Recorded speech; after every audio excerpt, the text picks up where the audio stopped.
Desert Sanctuary with Karl and Laura Forehand. Often when we have doubts about religion, or we want to be contemplative, or simply ask questions, it can feel like we are wandering out into the desert. We would like to welcome you to our sanctuary, the Desert Sanctuary. We've tried to pick guests that resonate with our fellow friends and seekers here in the desert. Our hope is that you will find life for your body, soul, and spirit. And now, here is our show.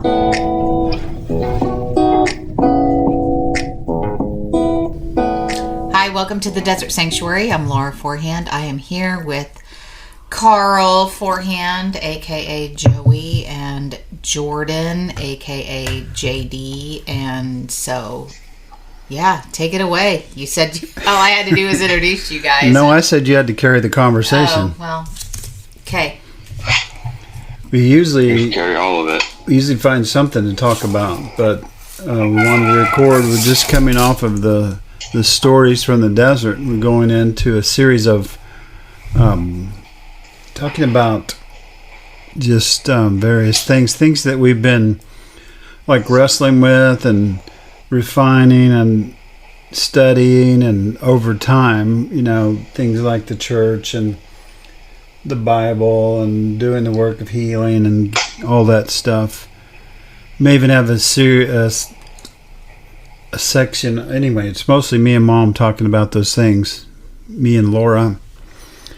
Me and my wife. It's already going downhill. But by so many names. My wife. but the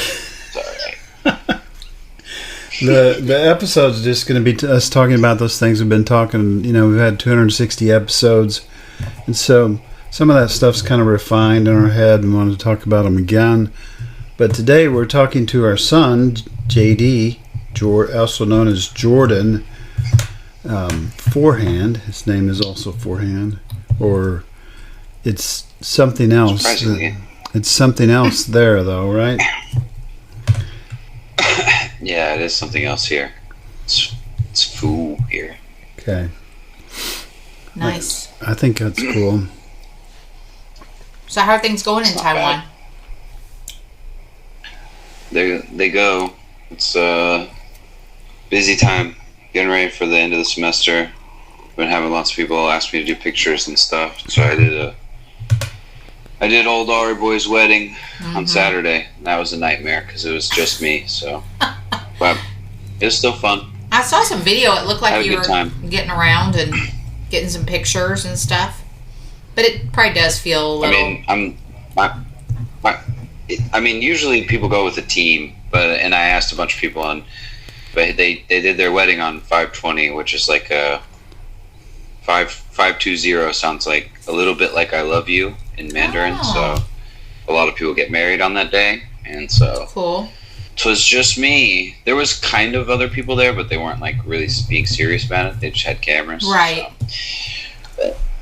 Yeah, it was what, like 2.5 days ago, almost 3 days ago now, and my arms are still sore from like recording a 30-minute video where I just held the camera right in front of my face the whole time. Oh wow! Because like a ding dong, I didn't bring a tripod. So. Oh well, it was your very first wedding, so live and learn, right? Yeah, I mean, I got a bunch of film pictures too, so that was good. That was my main goal. I know everyone else wants to see the digital pictures, but I don't really give a crap about digital. So just to re-inform people, you live in Taiwan, which is a Republic of China, correct? Correct. It's known as the ROC, but almost no one calls it that here. Yeah. So everyone. Yes. The legal name is the Republic of China.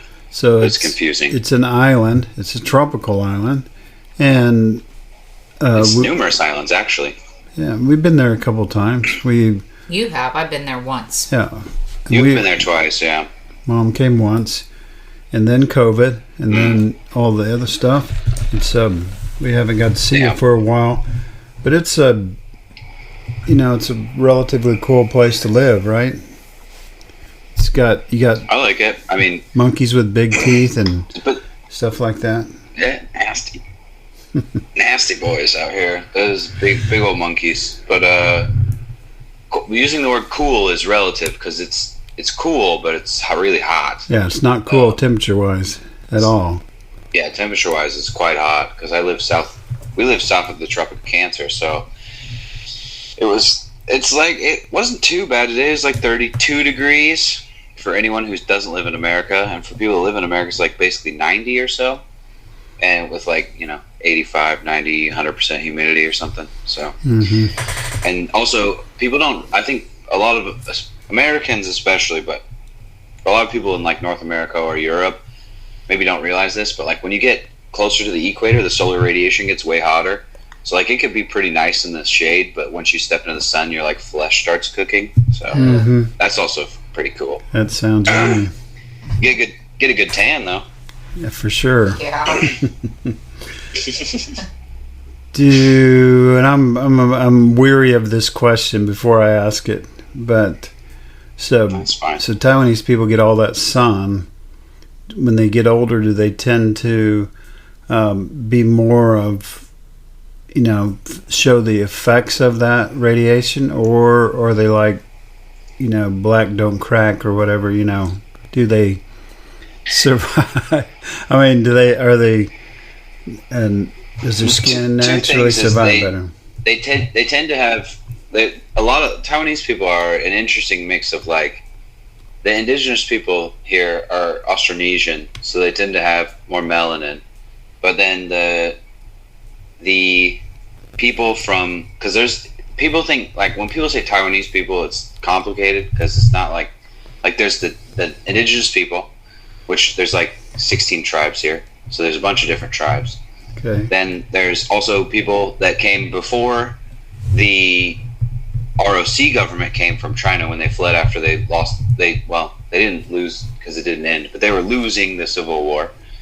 There were a bunch of people that came from Fujian province in China before, like 300 years ago, or in the intermeeting years, and then a bunch of like quote unquote Han Chinese people came when the ROC government fled over here. So they tend to have like get tanner in general, have more melanin. But the other thing is that Taiwanese people are like, in general, this is a painting with a very broad brush, but especially women here are very scared of the sun. So you'll see people in like full jackets like in the summer, or like they have like sleeves, like a shooter sleeve in like the NBA. They'll like wear those during the summer. Yeah. Because they don't want to get like too tanned. But it depends on the person. But yeah, generally speaking, some of the men do, like people who are like working class, blue collar people. Some of them a little bit, but they're, but no, not any more than anywhere else, I would feel. Okay. I remember seeing that when we were there, that like people that were on scooters, but they were like fully covered, hats, and they even had like, oh yeah, something over their face, sunglasses, and people, things on their arms and legs and stuff. Yeah. Even before COVID, people wear masks for like if there's in a big city for pollution, but they also wear them so their faces don't get tanned. And yeah, big hats and sleeves, and I just see people outside in like full jackets during the summer, and I'm like, I'd literally die. Like, yeah. I don't know, but they seem to do it. But it's interesting too, because I also have a lot of people that complain about. They're like, oh, because I live in the South now. People from the North will complain. They're like, it's so hot, and I'm like, actually, it's like the same temperature almost up there. But also the second thing is like, I don't feel that hot, and then I'll see them, and they'll be wearing like full pants and like shirts and not sweating. I'm like, you say it's hot, but like you're not sweating, and like, so like I don't understand. And I love it, but I do sweat a lot. Yeah. I used to work with a guy from Mexico, and he said in Mexico he drove his car for the taxi. That's what he said. And then he would come up in the summertime and work in the United States. And then he'd go back. So he did that every year. But we would be working on railroad tracks near our facility, And while we were working on them, he would have, it would be in the summer, like it'd be morning summer, but it's still 70, 75. And he would have a sweater on and a shirt under that, and so it becomes relative, I think, when you live in the heat, that, 75, 80 is not that big a deal to people that endure. He was south of the equator also, right? Probably south of, if he's in Mexico, probably not south of the equator, but maybe south of getting close to the tropics. But yeah, I even feel that way. Like now it's like I mean, you guys remember when I would wear like shorts and a t-shirt, and like when it was snowing outside. In the winter, now it's yeah. like it gets below 75 here, and I'm like, all right, where's my hoodie at? Give me a... And like, but people here, like, obviously the native Taiwanese people, you'll see like people in down jackets when it's like 65. And that's a little wild for me, but hey, yeah, do you? Whatever's comfortable, I suppose. So it's all relative. It's like that's right. When I say I don't have much hair, in a bowl of soup it'd be a lot of hair, but right? Yeah, exactly. You can compare yourself to someone with, like, who has alopecia or something. But yeah, if you're talking about a hamburger, I don't want all that hair on my. Also, you have hair all over your arms and legs. That's a lot of hair, man. Right. My favorite thing to say is after a haircut, I just always look at the floor, and the hair on the floor, and say, that's a lot of hair for a bald guy. That's my favorite thing to say. And everybody has the same reaction. They just kind of like look at me like, that was really funny. That was really not funny. Well, it gets funnier if you keep telling the same joke too every time, over and over and over and over again. It's like it just gets funnier. Yeah, it just gets funnier every time. It's funnier to me. Mom gets tired of it. I mean, as long as you enjoy it, I think it's probably fine. You should think about growing a skullet. I think that's the new trend in Boltman's hair fashion. What? A skullet? A skullet. It's a mullet, but you're bald up front. You gotta doing it. Tell me more about this, because I think the mullet is something I despise.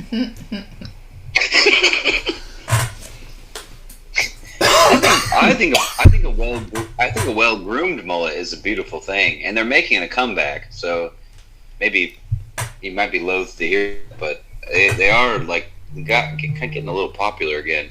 But yeah, I mean, you basically all you got to do is just grow the back of your hair. You could if you want to get fancy with it, shave the sides and let it get a little long on top. But I don't know. So I think you should have done it during COVID when no one could go outside. That was the time to do it, but oh well. So that's the thing that irritates me about Biden's hair, is that part in the back that looks like it's like wispy, but he's grown it out for no reason. It's just like back there hanging out. Like that shouldn't be there. That should be shaved kind of, or it's same way with what's his name, the Oklahoma State coach that had the mullet. It's Stoops? No, it was Gundy for Oklahoma State.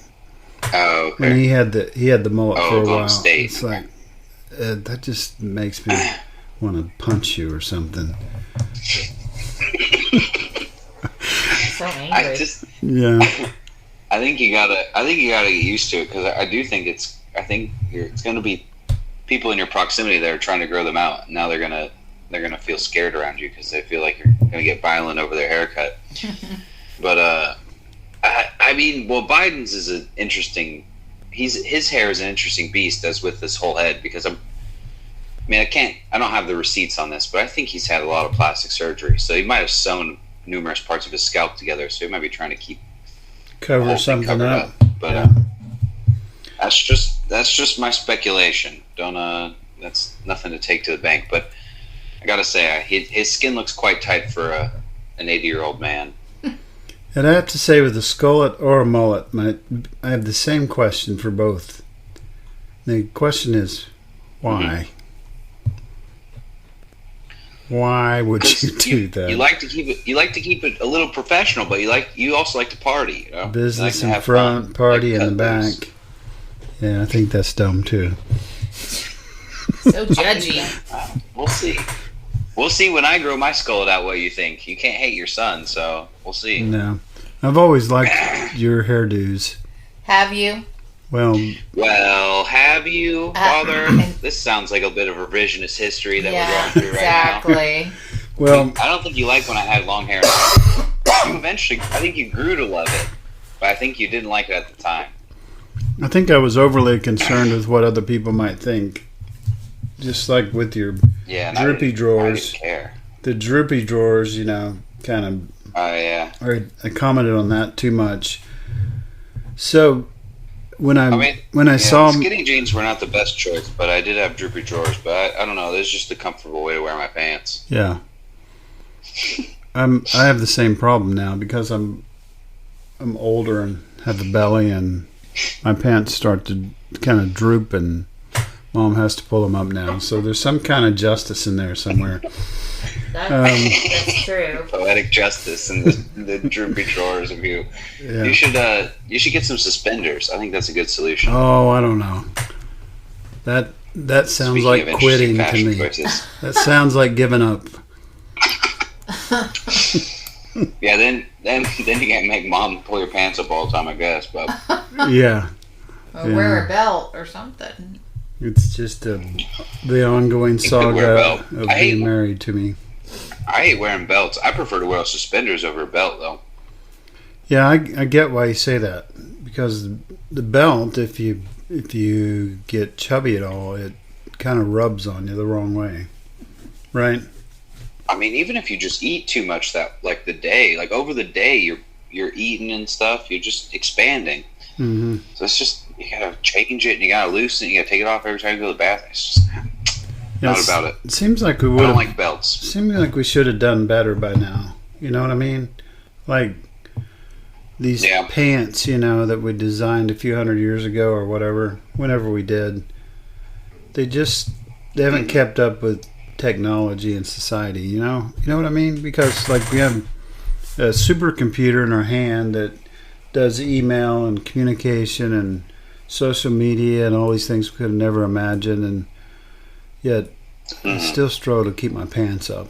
It's something. Yeah, we got a little computer in our hand that could have powered Apollo 13, but we can't have those like a type of pant that's kind of like the Marty McFly shoe that like automatically suction cups to your body. Yeah, that would be nice. I mean, it really is it is a failure of the capitalist system that we haven't progressed further. Better pants. That's my new slogan. Better pants, better hairdos. I think you should run for office on that slogan alone. Yeah, for sure. So I was going to say something about Taiwan about 20 minutes ago, and I forgot what it was now. But I think it's that. I got us off topic with the skullet thing. That's okay. Taiwan, you know, so there's a little bit of worry about China.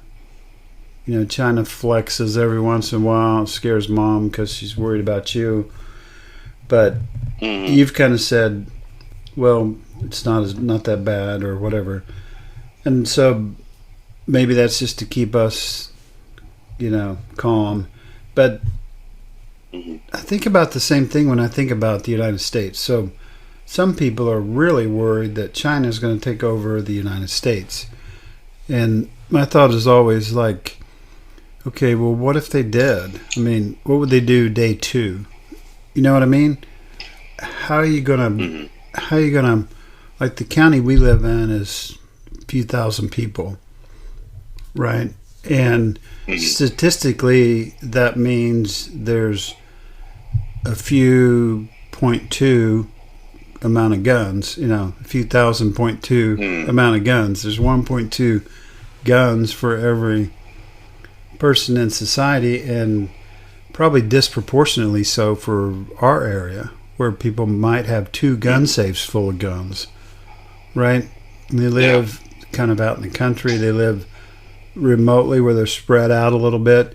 It would take tens of thousands of soldiers to take over a place like this. But even besides all that, how do you control? I mean, it was one thing when we colonized desert islands, where they're making beads and,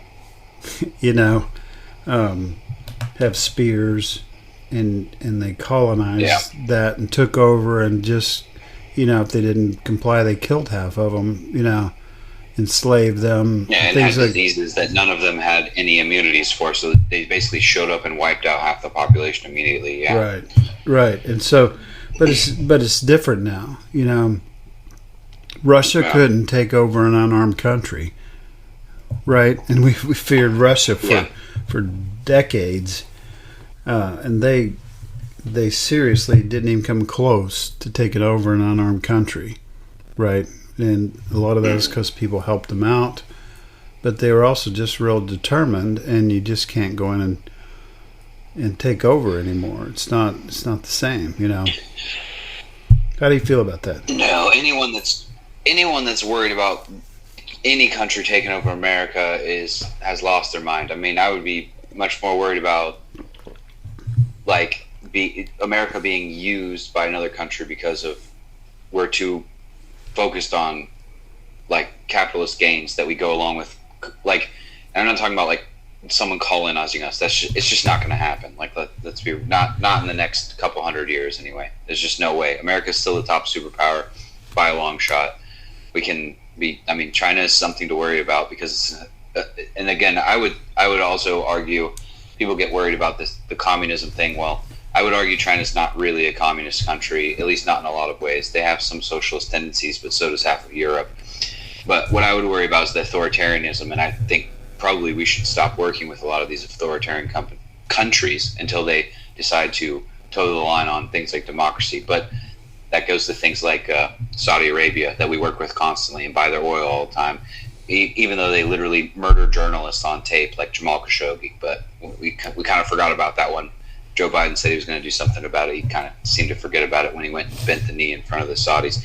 Anyway, in terms of Taiwan, it's very complicated. It's definitely something to be prepared and worried about, especially in light of like you mentioned, the Russian invasion of Ukraine. And I mean, honestly, the U.S. and every other country that actually says they value democracy should be selling or donating as many weapons as they can to both Ukraine and Taiwan. Two, of course, not offensive weapons. I'm very against war. I'm kind of a peacenik, but I think just like in real life, you should never do offensive violence. But if someone attacks you, you should defend yourself.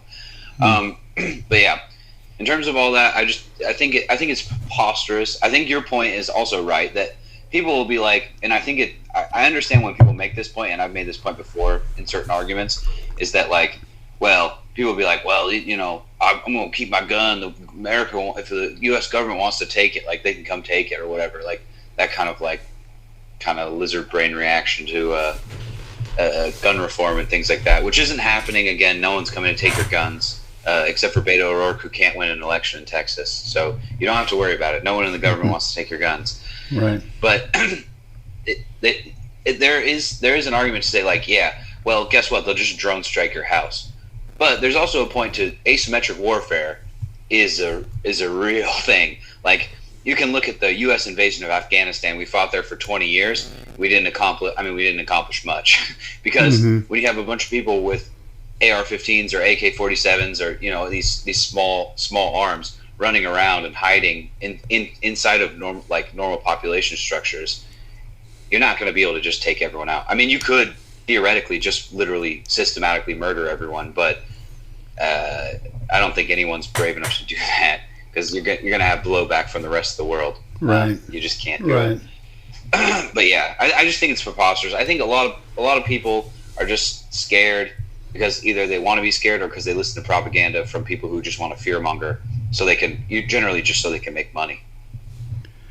So, but yeah, here's my question. That's my rambly 2 cents about that. Yeah, here's my question. Kind of, you know, if we could move away from the fear aspects of society, you know, a lot of what I see Republicans doing these days is based on fear. They want a theocracy now, which is never going to happen. They want a theocracy. They want whatever, you know. But and all of us fear what the other one's going to do, and we fear what Russia's going to do or China's going to do, and so on. But what in your mind, you know, you're a little bit more of a world traveler than us. You've seen a lot of Asian countries, and you've seen more of the world than we have. You obviously haven't lived as long as us, because that would be biologically impossible since you're our son. But in your mind, you know, I think of you as fairly wise. So,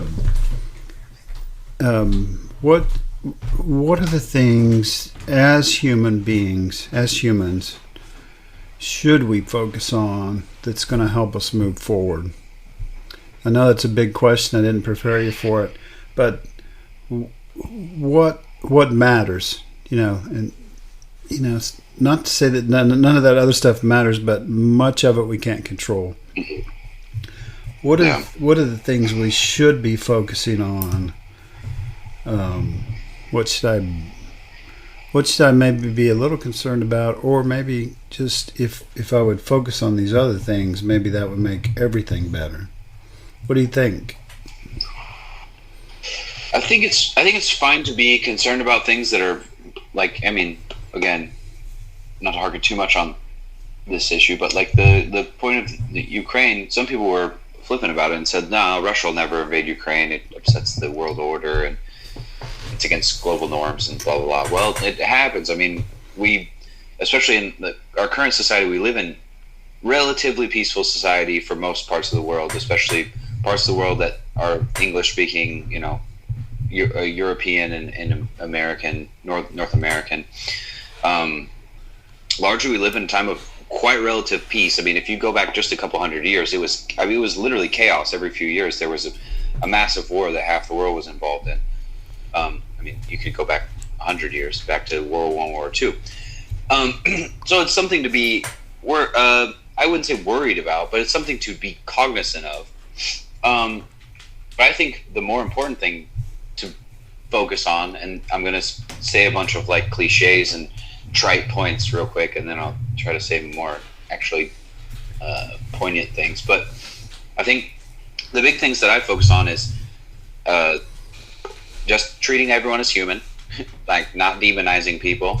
Like I even have to get on people here because like I'm a big Taiwanese independence person, but people also say, people who call themselves like Taiwanese independence people say dumb stuff about China too. They'll be like, oh, well, Chinese people are like stupid or whatever. It's like, no, they're not. They're just people. Like, yeah. The Chinese government is trash. Like it's dog shit, but like, let's be honest. But that's not the point. Like, yeah, you can hate the government, just like I dislike many aspects of the U.S. government, but the vast majority of people are just people. They might have crappy ideas sometimes, but to throw the baby out with the bathwater, so to speak, is like it's not productive. Just to be like, well, my neighbor voted for Trump, so like screw him. Like, I mean, I get it. Like, if you're like a gay person, or you're like or you're some sort of like protected class, or even if you have family that are. Yeah, sometimes there are people like I'm not going to be like a friends with like a neo-Nazi or something, but you know, the Joe Bob down the street that votes like straight line Republican, like he may just not know what he's talking about, and just like a lot of people who vote straight line Democrat have no idea what they're freaking talking about. Like they're just doing what they're told to do on Fox News or MSNBC or CNN or whatever it is. So. I also think so. I just think love people. 2, education. I'm very biased as an educator, but I think you need to be educating people. We need to make education as free and as easy as possible to get, and we should teach critical thinking skills. I also I think that we probably need to get the hell off social media as much as possible, because it's literally the worst form of communication. It's like literally. I mean, I I used to spend a ton of time on Twitter, and I spend a lot less now. And I do photography, so like I spend a lot of time on Instagram. What I do is I go on there and I post my stuff, and that's pretty much it. And I've made a rule. I made a rule like 3-4 years ago. I was like, don't be nasty to people on Twitter, because Twitter's the worst one. Instagram's bad too, but the other thing is don't ever look at comments. Like unless someone's directly replying to you, don't ever go in the comment section of like YouTube or anything, because half of it's bots and the other half it's just people who are like bitter assholes that live in their parents' basement or whatever. So, but people reply to me on Twitter, and sometimes they're nasty, and I'm just like, all right, man, I feel you. Like, we have got different ideas. Like, love you, buddy. It's just like, don't ever talk to them again. Like, that's all it is. But like a lot of people, if I know them in person, I'll just be like, man, just call me. Like, if you got a big beef with me, just call me. I'm not going to argue with you on the internet. It's stupid. It's like the biggest waste of time ever. So I don't know. I guess those are a few things. I mean, obviously, it's like it's such a trite cliche to say like just love people. Yeah. But it's hard, and like we actually have to put in work. But yeah, like just people are people, education, and I don't know. Just try to be forgiving. I don't know. I hate saying like platitudes, but yeah. But I think that's kind of where it starts, and then we get down to the lower levels. So the first thing you mentioned was, be human and treat people like humans. One of the things that we learned in religion, was otherizing. Whoever disagrees with me, or, we've even invented a character to portray that in Satan, Yeah. So anyone that disagrees with me is the other. It's the enemy, quote unquote enemy, right? And so the best thing to do with them is dehumanize them. We did that with slavery.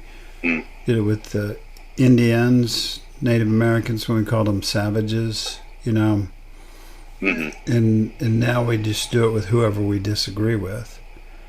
And so, I mean, you're talking about social media. I had my own encounter a couple of days ago, that I don't know if I handled it very well at all either, but the other guy also didn't. But I noticed how quickly my thoughts go to, well, they're just stupid, or they're just sub whatever I am. They're not as good as me. Yeah. And that happens quickly. But, I think that dehumanizing goes back to our roots, It's the desire to be right.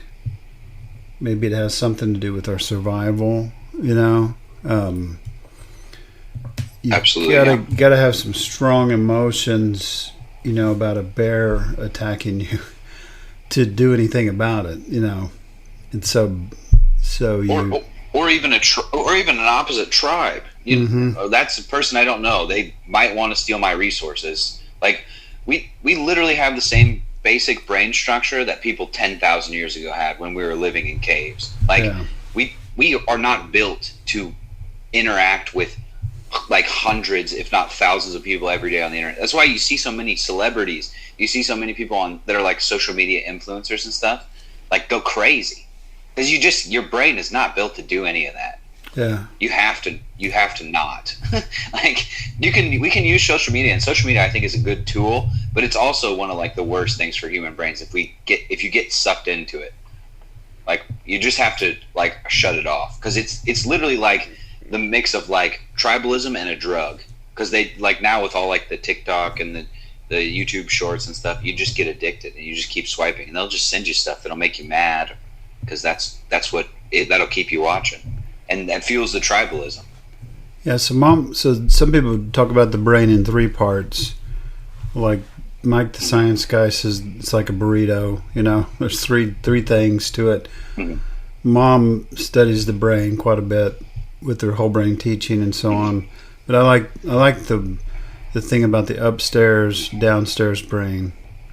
Because the the downstairs brain would be 2 or 3 parts down there. The low, there's the real base part of our brain and kind of the middle brain.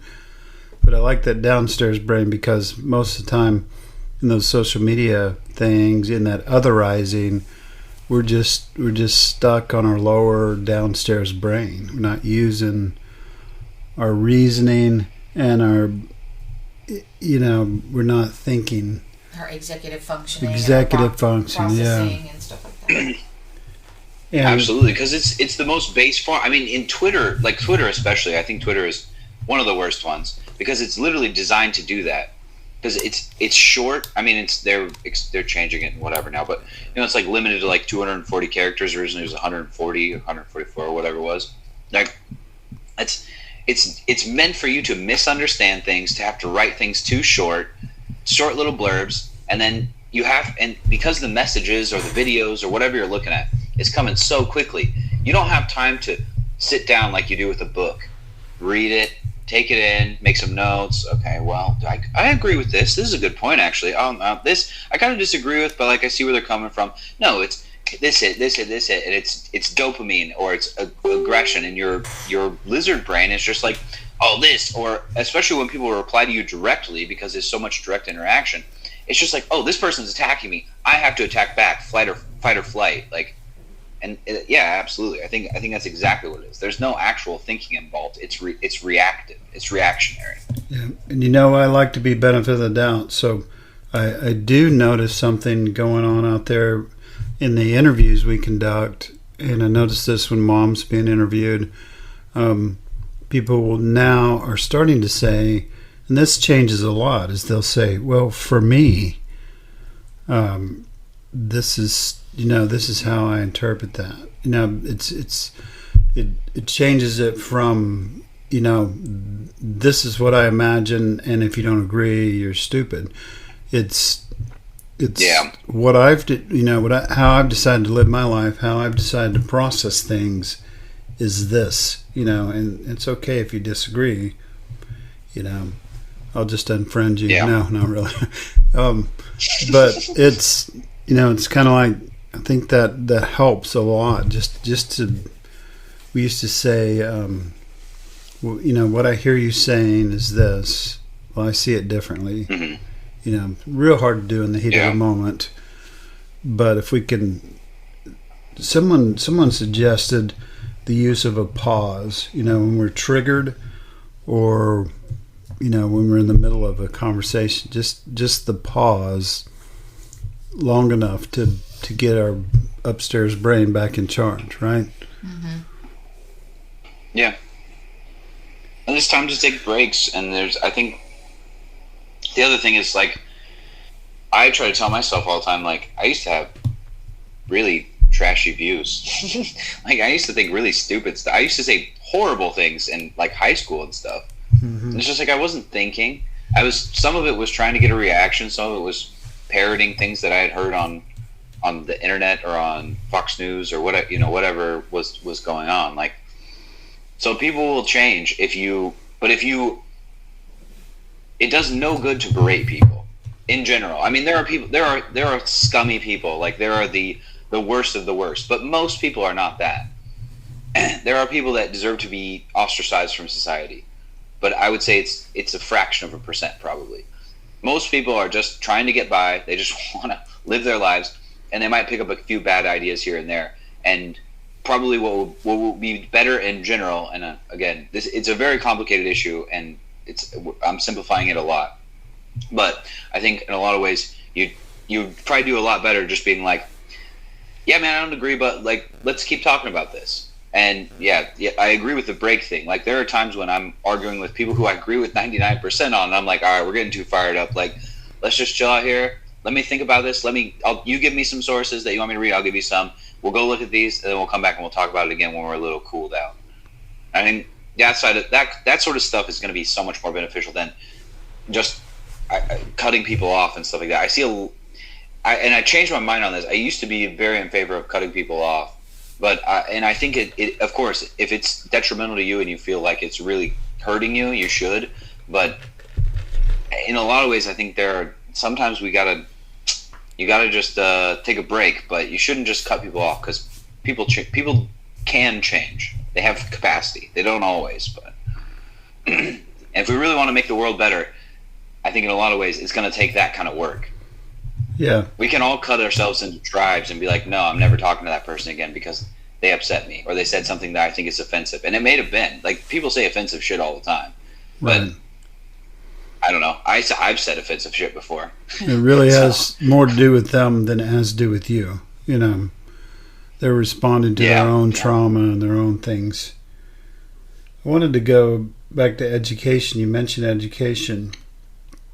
To me, education lately has been, I spent, to be honest, just several years in formal education for the ministry, and then what I learned and so on during that time.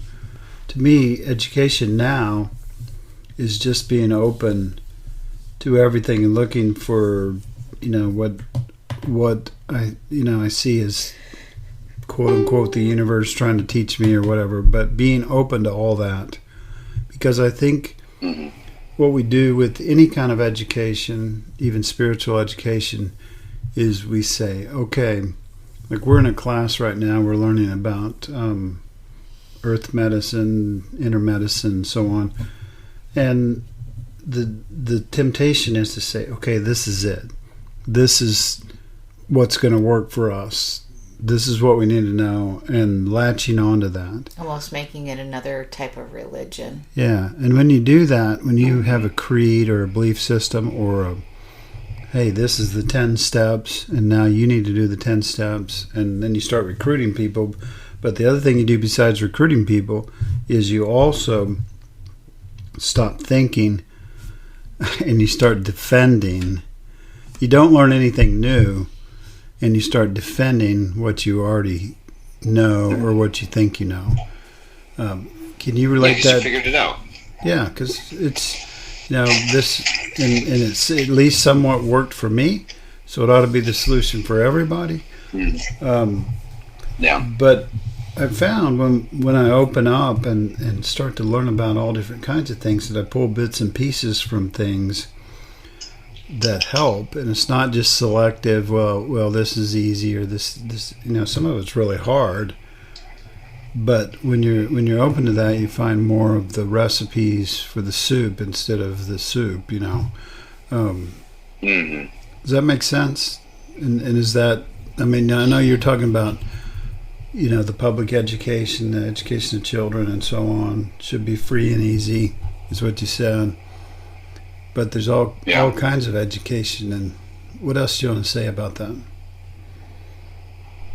Yeah, I think so. I think that's also, I try to mention critical thinking, because I think that's kind of what it is. And I think also, there's a lot of points in there that I agree with like, you can't pigeonhole yourself into like this religion, because then, I mean, that's when growth ends, and that's obviously a negative thing. It's you gotta always be continuing to keep going and expand, and also challenge yourself. And it's another thing that I get frustrated with, like with I guess online culture, is we think and I say we, I mean people sometimes think they got it figured out, and they've got their little tribe, and so it's easy to sit there and not go outside those borders. And sometimes it's tough, and it can be harmful, but you obviously have to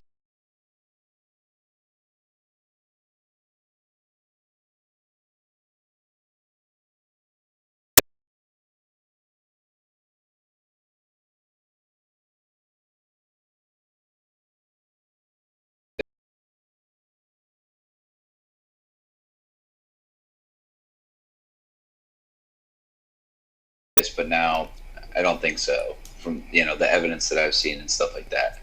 But I think we also, another thing, I mean, you're talking more about spirituality, but I think in terms of things like politics and society and the study of people and things like that, and history, that like social sciences that I'm more in the world of, is we have to learn how to actually study. So many people just surface level inhale these things and then regurgitate them back. And I think that's also detrimental, because you don't really believe it. It just makes you feel safe, or part of a group. And I mean, that gets to the loss of community in the current world that we live in and stuff like that. But that's a whole nother bag of worms. But yeah, I totally agree. I think that that's the beautiful thing and the very harmful thing about the internet is we have so much access to information. I sometimes get upset with my students because they'll ask me the most simple questions. How do you spell this word? Or what's this word in English? And I'm like, you have the whole world at your fingertips with this phone you always have in your pocket, and you're just like asking these simple questions, like look it up, like explore a little bit. Yeah. But, I think that is, we need to be seekers of knowledge, and we also need to be very critical thinkers in terms of how we evaluate that knowledge, and then determine our belief systems. But kind of also to your point, and to what Mom said, you can't let that become your new religion, where it's like, this is what I believe, and it's permanent. You have to be willing to change. So I was going to say something connection with social media. I think part of the social media thing is, I don't know, how much credit you want to give Zuckerberg, but when he developed the like button, I think it changed a lot of what social media is. And that is, I'm not just expressing my opinions, but I'm expressing my opinions, hopefully that someone will like it. And I can say I'm guilty of that, because I might put an article out there, and if it doesn't get some likes or some attention, then sometimes I'll pull it, But if I was just speaking my mind, if I'm speaking my truth, if I'm being authentic, then it shouldn't matter, who takes the time to like it. It doesn't have to be, well, this changed my life. You know what I mean?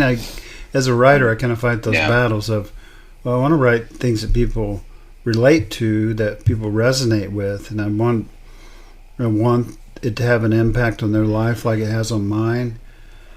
But we're just kind of keyed into that approval. So I went to a tarot reader, an actual one. We've had oracle cards and things before that we kind of played around with and so on, but I went to an actual tarot reader, and I said, I struggle with acceptance. I struggle with feeling accepted. And she showed me some stuff in the cards, but she basically said, what you've got to understand is that you already are accepted. You don't need to seek that outside of yourself. And I think that was monumental to me. If I really believe in a book that I write, and it was meaningful for me, I went through the process, then people that resonate with it is a bonus. You know what I mean? I don't want to leave other people out of the equation. You know what I'm saying? I don't want to just live my life just for me, but I also can't live it just for other people. Yeah. You know what I mean? And so I think, again, being authentic is part of it. And like I said, you do see some signs that people are maturing in certain places and circles, and if you do the hard work of finding good friends, which takes getting through a lot of bad ones first. Yeah. But if you can do that, sometimes there can be benefits to things like social media. You know what I mean? Saying all that, though, totally. I mean, let me say one more thing. So, saying that, we are considering not getting endorsements for our next book, because it's become such a, I don't want to say what I usually call it, but it just becomes a mutual admiration society, where the same people are, just approving of each other's books. So anyway, you were going to say something. Go ahead. Yeah, totally. No, I mean, I have had the exact same process, the exact same I don't know, epiphany maybe is too strong of a word, about photography. It's wild if you, because when I like, every day I post pictures and I post them on different sites, and you can, when you put it in different groups of different people, it's wildly different interactions. It's wildly different number of likes. I put photos because I'm in a number of groups on Facebook where people share their photos, blah blah blah. And you can share it in one group that's like, the art photography group or the film photography group or the, just the film photography podcast group, whatever it is. And different people will view it totally differently. One group, or if I share it on Instagram. On Instagram, because Instagram is about like, people looking hot and showing off their fake lives they don't actually live. If I post something like semi-artistic that's just like, some street photography, it may get like a few likes. But on like maybe the film photography, one of the groups, everyone's like, whoa, this is like incredible, like it's amazing. So I think we have, like, first of all, if you like it, then you like it. You can't, exactly your point, you can't look at the like count. And actually, a thing that I've been kind of encouraged by, and I've been thinking about doing myself, is you can turn like the like count off on Instagram now, which is probably a healthy thing to do. And what I try to not look at the like count too much, and I also, like, because you get the notifications, I try to just swipe them away and just like not look at them. But yeah, I think the first and foremost thing is, do you feel what you're doing is good? Do you have trusted people in your circle, which, again, like you, exactly to your point, it's very difficult to find, but when you find them, you have to build deep, meaningful relationships with them and keep them in your life. And then once you have those people, then in private, not on social media, in private, because like you said, on social media it can be, we attack people because we want to raise ourselves above them, or because we feel like they're attacking us, or it can be that kind of, I don't remember the phrase you used, but that kind of like, everyone's giving each other likes and saying, wow, this is the best thing I've ever seen. And it's like, you don't really believe that. You're just saying that because we're friends. And that's nice of you to say in public, but behind closed doors, like, let's actually have a conversation. Like, is the book that I wrote good? Which parts do you actually not like? What do you think I can improve? And maybe their view is different than yours, and you can accept that and take those into consideration. And maybe you go, well, I think I have a different view, and that's fine, and whatever. It's not a big deal, but I appreciate your input. But I think we need to kind of separate those worlds and probably not draw most criticism, especially don't draw criticism from people who we've either never met or have only casually met online. It's just not a good thing. And something that I mentioned earlier, I think the biggest thing, and related to that, is just building a community that is not an online, it can be an online community, quote unquote, but we need to pull ourselves off the public forum when we have actual conversations about, hey, what do we really think about this, or what, how can I improve in this way? Because once it's out in public, it's the classic like sociological thing of putting on masks. Everyone starts putting on masks. Everyone starts trying to create this public persona, because we have public and private personas. So we need to pull it back and be like, okay, no, really, like, what do you think about this? And we should do it in a generous, merciful way, where we're not trying to offend someone, but we're also genuine with them. Because we can all be fake all the time, but then that's how we get this sort of, and not to harp on Instagram too much, but this Instagram society where we're all fake, we're all, airbrushed and whatever. Like, I don't think it's real, and I don't think I think it's meaningless in a lot of ways. Well, and it causes a lot of shame and a lot of trauma. While you were talking, I was thinking, there are some Instagram people. I mean, they're like, teachers, people that have, they're not like personal friends of mine, I guess is what I'm trying to say. But what I appreciate most about their posts is when they're like real, So like, they may be parenting experts or teaching experts, but they admit when it's just been a shitty day, and they just say, hey, Yeah. we've all been there. And like, those are the things that I appreciate most, and I appreciate more than just, people that are always going to put their best life forward. And I just think a lot of social media can just create a lot of comparison, a lot of shame, which is really unhealthy. Anxiety too. I mean, Yeah. Personally speaking, when I get in arguments with people online, or if I like post things and I'm really worried about if people like it or not, I've gotten a lot better about worrying about people if people like my stuff. I really don't care in so much as long as some people want to buy it and stuff, then that's cool. But I used to be on Twitter and stuff like that and arguing or like posting pictures and just like seeking for likes, and I would have like serious anxiety about it. Just like, oh, what are they gonna say? Okay, I got to reply to that. And it's just like, I just don't do it anymore. I post the things I want to, and I don't fight with people online because it's just like, I know it's not good for me. And I think the genuineness is the being genuine is obviously a good way to deal with some of that. But I really think we need to pull ourselves offline as more than we are currently, at least. Yeah, I agree with you.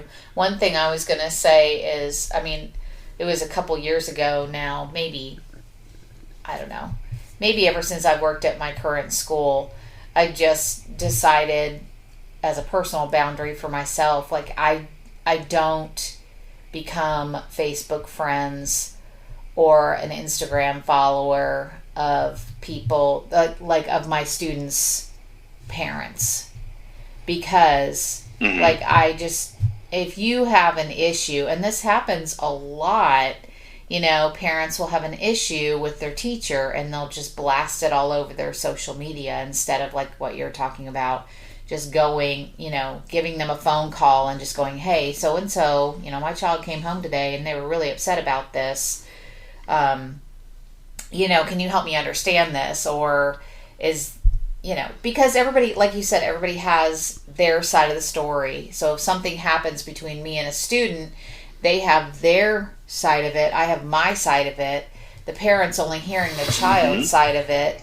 And I'm not saying that the child's lying or wrong. I mean, I honor however they interpreted whatever happened, but to just get on social media and start blasting teachers, I mean, that hasn't happened to me in a while. I hope it doesn't, but I do have some colleagues that's happened to this year, and it's just like, I don't know. I feel like if we're adults, and it kind of goes back to that brain state, when we blast somebody on social media, we are literally coming from our downstairs brain. We're trying to protect ourselves or those that we love or defend something. And instead, we got to step back, take a breath, don't hit, the enter key or whatever and make that post, and instead just, actually make a phone call like you're talking about. And I just think that is something that is few and far between these days where we do that for each other. We just rather get on social media and talk about the other person and how angry they made us and how unfair and unjust we're being treated. So I don't know if you have any boundaries like that as an educator, but I know for me, and sometimes parents don't understand that, because I'll just be like, I will not accept their friend request, but I'll send them a private message and just say, or I'll just tell them at back to school night or something like that, like, when your child's out of my classroom, we can be, I'll be happy to be your Facebook friend, but right now, while I have your child in class, I would prefer that we, discuss things either in person or over the phone rather than through social media. Yeah, Absolutely. I have less interaction with parents here, but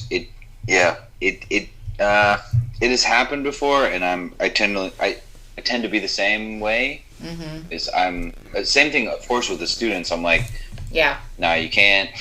We're not friends. Right. First and foremost, we're not friends. Like, we can be friends when you're like in university and you're not my student anymore. Then maybe we can be Facebook friends or whatever, and you can tell me about how your life's going. And you can, of course, always come talk to me in person. But I think what the point that you were making about we'd rather just go to social media and just blast our BS everywhere. Yeah. It's because it's easier. Right. It's difficult to build a relationship with another person. It's so difficult to go, listen, you like this makes me feel bad that you did this to me. Like, it's very difficult to confront someone in like a way that's like constructive and loving. It's much easier to go out and go, this teacher sucks. Like, oh, they told my son he has to do blah blah blah. Like, well, what a dog crap teacher. And then a bunch of people pat you on the back and go, yeah, you're right. No, yeah, good job. Like, that's such an easy thing to do. It's such a childish, lazy thing to do, but it feels good. It's what I said this at some point earlier. Social media is a drug. Like, it literally is. Yeah. Like, when you get on there and you see the likes, you see the affirmation, which is what we need as human beings. You get a dopamine hit. Yep. Like, it's a drug. And people need to realize that, because it's addictive like a drug. Yeah.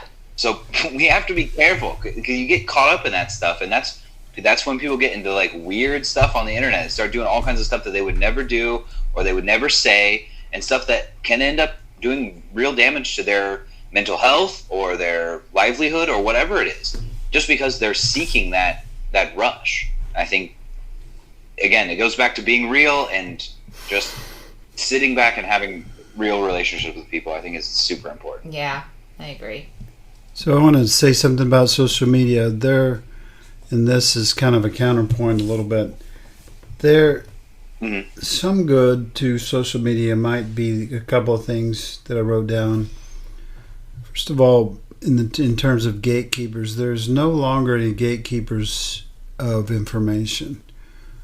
If I live on the prairie, and we have there's some people in town that I may or may not have to talk to, but then I go to my church that's out on the prairie, and this one guy tells me what to think about, how to live my life, what to believe, how to interpret scripture and things like that. There was very little information, and people create books and so on to get that information. There's no longer the gatekeepers of information. In a similar way, I think of editors.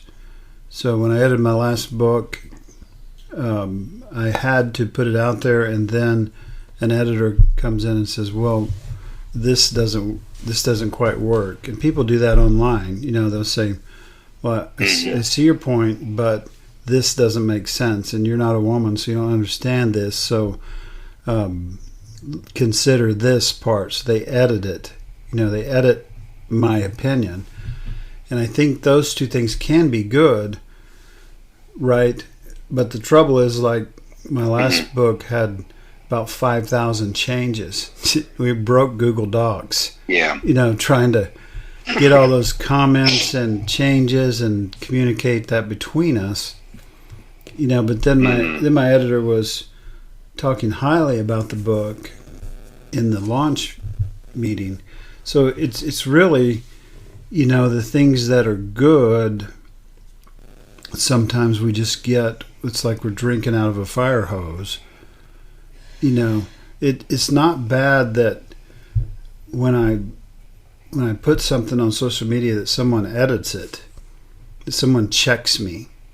We need some of that in our life, but it's just the fire hose effect of it, and we don't want people to ban books and control how much access to information I have, but then we get all of it at the same time. You know what I mean?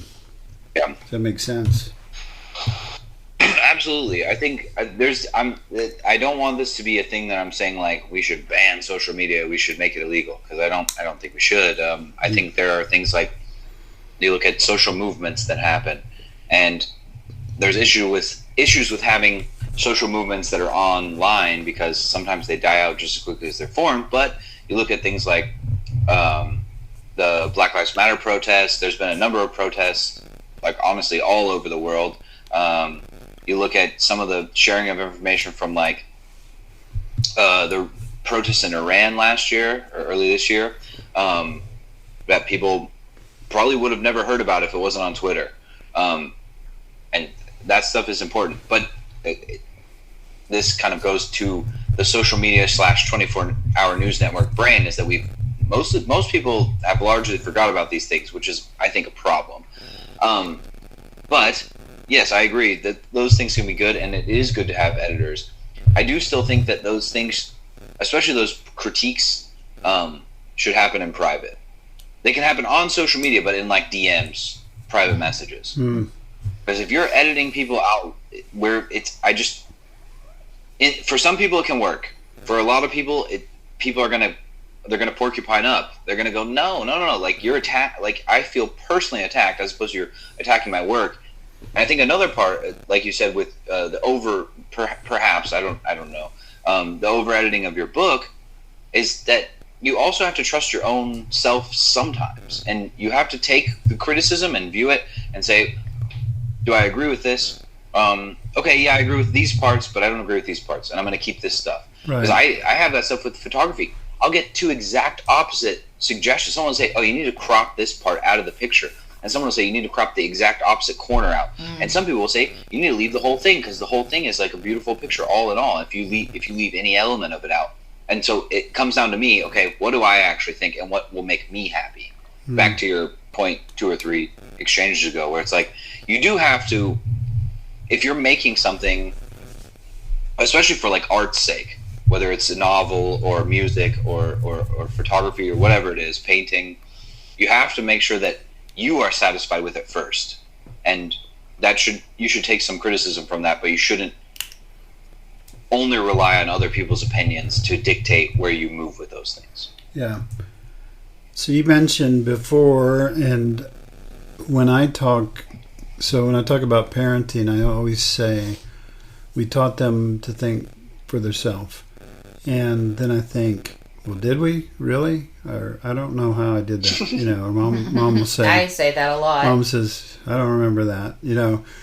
But somehow it happened. And I heard you mention that a little while ago. Critical thinking for yourself. How does that get developed? If you have children someday, how are you gonna impart? Or just that? as a teacher. Or as a teacher. How do you impart that? How do you help other people think critically? I was gonna say I don't have kids. I'm not married, but I do have my kids, which are my students. And the biggest thing I do is I argue with them all the time, and not in like a fierce, violent, not or like a confrontational way. I just go, really? You think that? What about this evidence? And sometimes I play devil's advocate. And I'm just like, well, what about this? And then sometimes they'll be like, oh yeah, it's a really good point. And I'll be like, but what about this point? And I'll switch back to their argument. But I'm just like, you just need to I try to teach them to like do research and really think about stuff. And like, one is logic. You have to know how to like work out logic. I don't know how you guys, I think both of you taught to me just through having discussion, which is kind of when I say argue, I mean I'm not like yell. We're not fighting or something. Yeah. It's the same thing I think I used to do like with you, Dad, riding around in your truck, or like talking with you, Mom, at home. Just being like, oh, okay, that's interesting. Like, have you thought about this or whatever? And just having long form conversations. I think that's one of the biggest things. And also, I make them do a lot of argumentation in their, because I do social sciences, so it's easier for me. I make them make arguments or counter arguments, and sometimes I make them argue against. I'll go like, "What position are you on this?" Okay, you have to argue the opposite. Like you have to play devil's advocate on this, and that even if I'm like, you don't have the same thing. I tell them all the time when I argue against their position. Sometimes in good faith, and sometimes from devil's advocate. I'll say, listen, you do not have to agree with my positions on literally anything.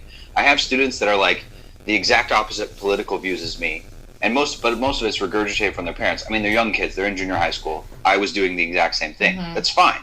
But I'm like, you have to come from reason. You have to have logic, and you have to have evidence. You cannot just regurgitate things. That's not an acceptable opinion to have in my class. I think that's hopefully where it starts. I don't know. We'll see as they go on.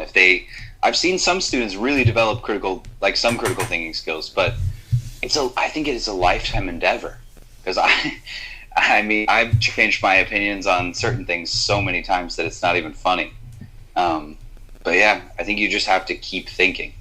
I just tell kids you can't reach a conclusion and never think about it again. And when other people give you counter arguments, you have to think about them as opposed to just viewing them as an attack on yourself.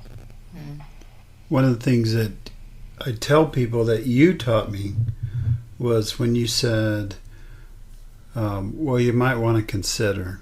No, that was the phrase. I see that you're a bigot, but not really. I just remember that at some point. I don't know if it was when you were already in college or when you were in high school, but you might want to consider. I think that's so helpful, because it doesn't say, well, you're wrong, or you're an idiot, or you better change your opinion or you're going to die.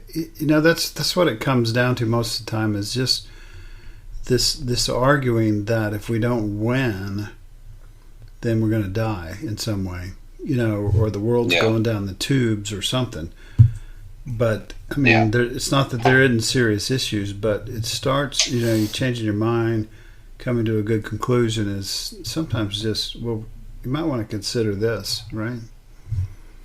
Well, I think exactly to your point, I think worrying about the world ending, the big way to do that is to make sure that we all get into little tiny tribes and we scream at each other and we never talk to each other and never develop these sorts of discussions or critical thinking skills. That's a good way to ensure that we all die in some sort of horrible way, whether it's climate change or nuclear holocaust or whatever it is. It would be very easy to do that if we all just shut ourselves off from actually having discussions with other people.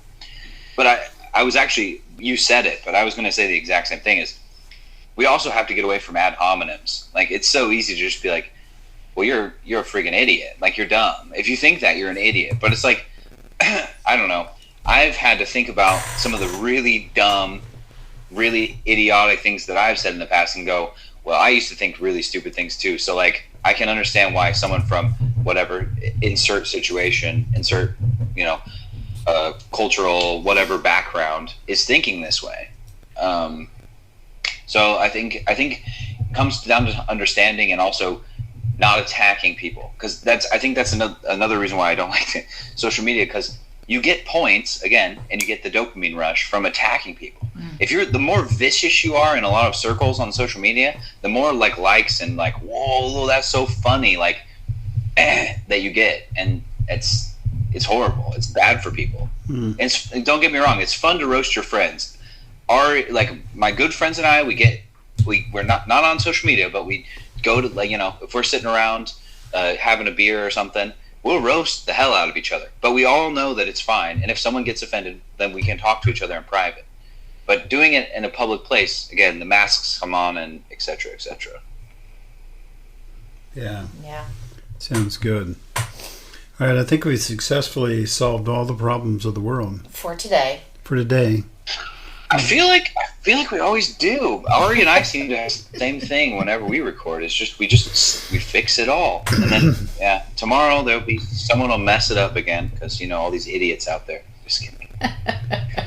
Yeah, usually when we talk to you, we don't ask you about your stuff you're doing, but go ahead and mention that. Mention what you got going on with your pictures, podcasts, and other things that you do. Pictures, podcasts, and blogs. PPB. The biggest thing recently has been doing photography. So I do film mostly 35 millimeter film photography, some digital, some other stuff. Hoping to start doing medium format, if anyone knows what that is. But yeah, just doing photography. I do street photography and portraits and weird art photography and whatever. But yeah, I do that on, if anyone's on Instagram, the letter. Oh, my brain is not working right now. The number 4 and then hand photo on Instagram. If anyone wants to check out my weird photography. And then I think I'm forehand photo on everything, all the social medias, but Instagram is where I post the most probably. And then my buddy Ari and I also do a little website called the Free China Post, which is a very confusing name. And if you DM me, I'll explain it all to you, but it's going to take a while. But we do Free China Post and the Free China Pod, which is like kind of like news and politics. And we're up and down on doing it because he just got married and we're busy. He traveled and I traveled, and yeah.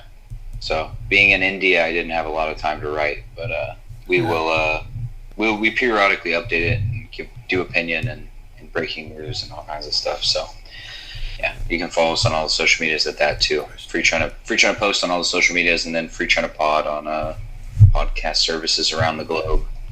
Yeah, and didn't you say you are doing a book of your photography? I am, which should be coming out soon. I'm going to post it on the social medias, but well, let us know, because I want to share that for sure, because you really do have some amazing photography from around the world. It's I don't know. It's very easy to critique your own photos, but yeah, some of it came out good. It was, for me, it's also just partially just documenting the trip, but it's I'm initially publishing on Blurb, and I'll probably publish it on a few other places too. But yeah, it's going to be called.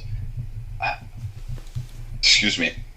The title of the book is kind of an inside joke, but it's called The India I Know, a photo journey through India.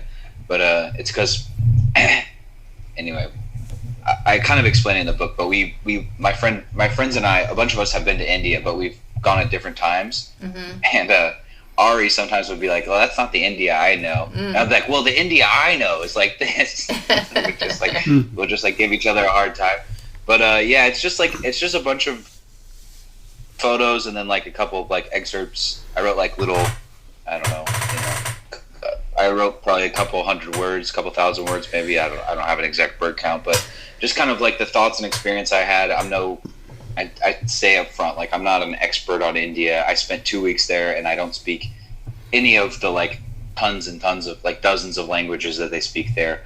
But I don't know. It was really interesting and eye-opening experience, as every time traveling is, and encourage people to, if you're interested in some weird street photos of India, go check that out. I'll start sharing it soon because I'm going to publish it soon. Cool. I just finished editing it, and then so.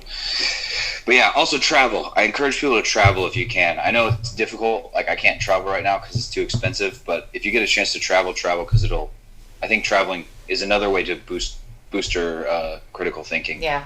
Because you just meet people that are just completely different from you. Yeah. Sweet. Well, it's been a good conversation. Right. Thanks for letting me ramble so much. Yeah, you bet. I like it when other people talk. My biggest, if I can just introduce two people and let them talk, I think that's good for me. But anyway, it was good. You don't have to cut all this rambling out that I'm doing right now at the end. It's okay. I can't help myself. I don't know which one of you, probably Dad is who I learned from, but I do it all the time. I can just talk. I talk. I love to listen to myself talk, I guess. It's all right. Yeah. I like listening. I think it helps. It helps me think things out when I speak it out loud. Actually, that's. I feel the same way really about writing. Writing does that for me, especially. Right. Yeah, I agree with that. I've actually started using my headphones a lot less, because I found when I take my headphones out, I'll talk to myself, which makes me seem crazy, but I kind of am, so it's fine. But that way I can like process my thoughts better. But if I keep my headphones in, like listen to podcasts too much, you should. But everyone should listen to this podcast. in my podcast as well. I agree. But you have to sometimes take a break. Yeah, for sure. For sure. Yep. Thank you for joining us today on the Desert Sanctuary. Remember, all that wander in the desert are not lost. We hope that you know You are seen you are heard and you are loved.